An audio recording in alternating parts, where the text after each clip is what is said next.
you curious subscriber, you liker, you viewer. I know you are curious. It's okay to be curious because I got breaking news. I got breaking news. Sit down, sit down. Take a sip, take a sip. Take something, just water down your throat. Let it be smooth as you listen to me. Me. You're paparazzi. You're athletes paparazzi, man. I got breaking news, man.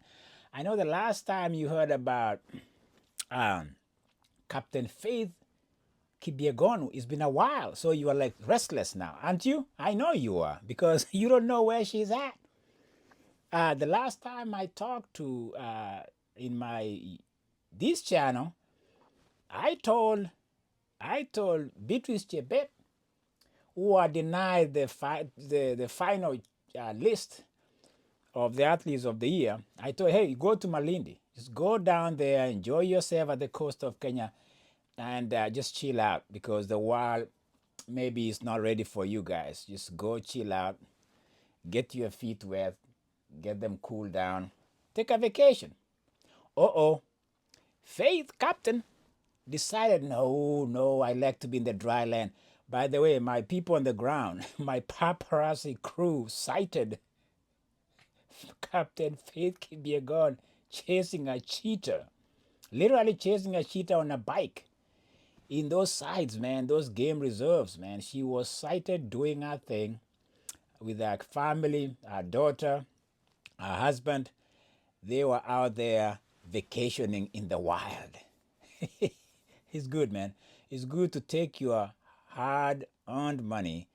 Hopefully, it's not overtaxed and go spend it in the game reserves along with the cheetah, as your pacemaker. Yep, she was seen there. She was having a good time. I saw some photos, a few of those, where she's on a bike. Come on, Faith. Come on, Captain. You're a biker now? Okay, I'll give you that. Because you know what? Next time I'm in Kenya, I'm bringing my rally bike from Nottingham in UK. Our former colonials made bikes. I'm bringing it. Me and Captain Faith Kipyegon, and we are going on. We are going to run away from the cheaters on our bikes. Anyway, it was an update on you guys. It was good to see some of these athletes I talk about just having a good time, but they never even relax. I mean, she's training on a bike. She's not relaxing. She has to keep keep her body in shape because that is an investment right now. So it was good to see that. There's something that just crossed my screen that I'm concerned about. I've been an advocate. I've been crusading.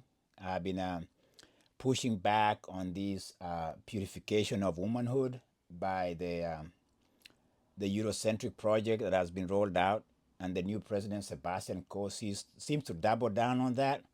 I'm very concerned about the new movement just to pretty much send all African women, and I think they are predominantly the ones they are targeting, to Siberia of athletics. I'm very concerned about this. I think they are the new leadership in this so-called righteous nation has decided that they need to purify womanhood, and they are intending to ban them from the Olympics in 2028 in LA. It's sad even to hear those murmurings, and to hear those utterances from leadership. I think I'll continue advocating for these women as much as I can, knowing that it is through advocacy and this idea of voicing concern that hopefully we are going to embrace each other as we are. I think it's a concern.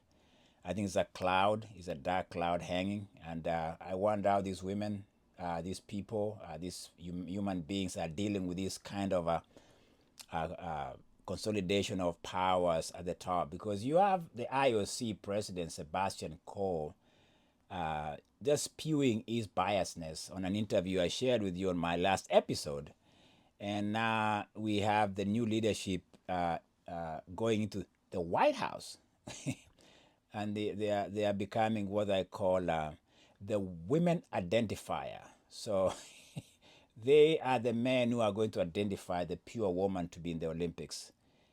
It's sad even to say that.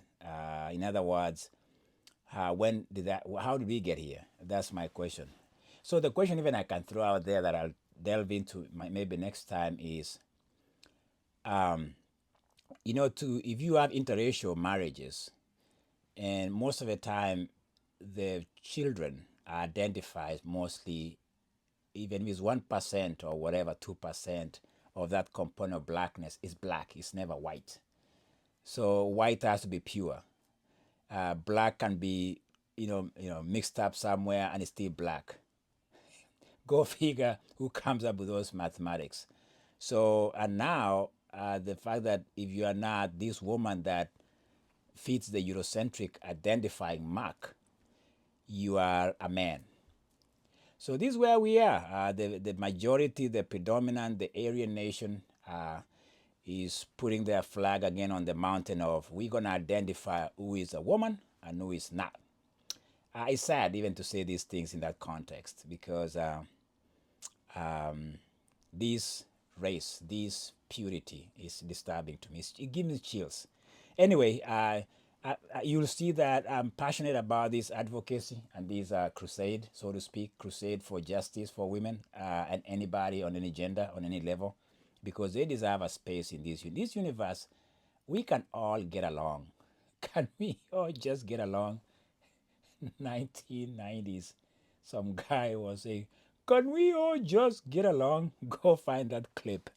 Anyway, on a higher note, if I may say there's a higher note, or anything we can celebrate. I don't know how I'll celebrate this. I have always mixed feelings when it comes to justice in Kenya. I've said this very selective, but I don't mind when I see justice. I celebrate justice wherever and wherever. Okay?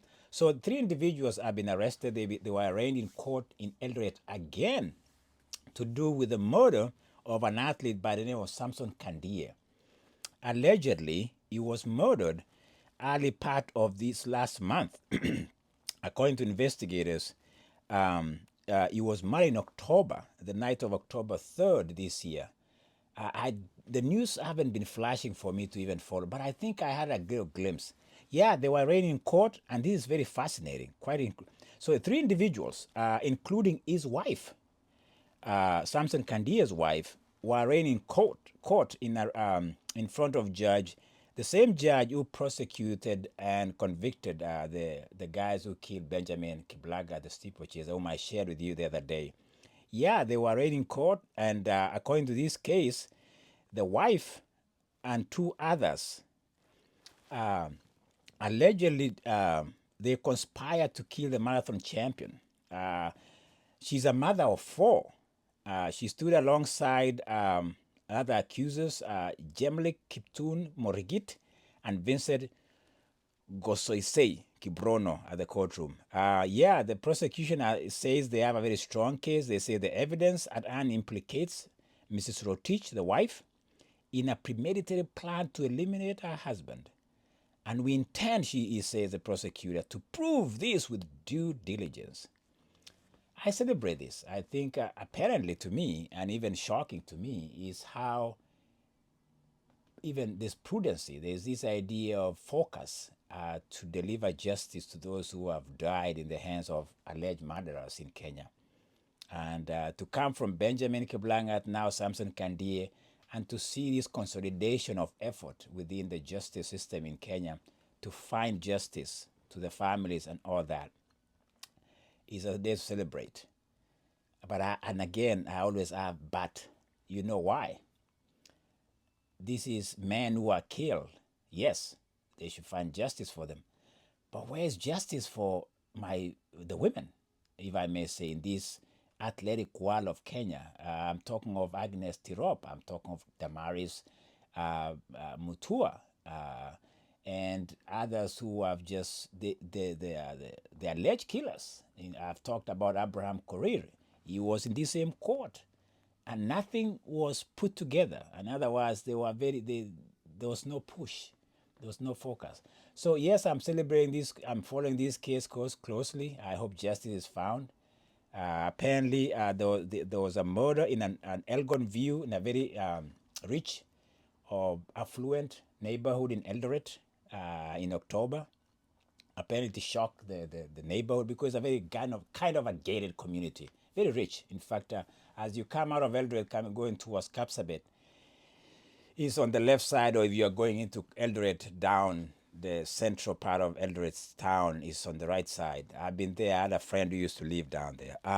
Yeah, it's a very rich neighborhood, and apparently, of course, we are talking of rich, so rich and justice, I guess. Anyway, I was just updating you guys about some of these. Our captain is chasing the cheetah, or the cheetah is chasing the captain, but she's on a bike, so she's safe. And Samson Kandia. Yeah, I this case is I'm gonna put it on the screen for myself to see what's going on. And again, the whole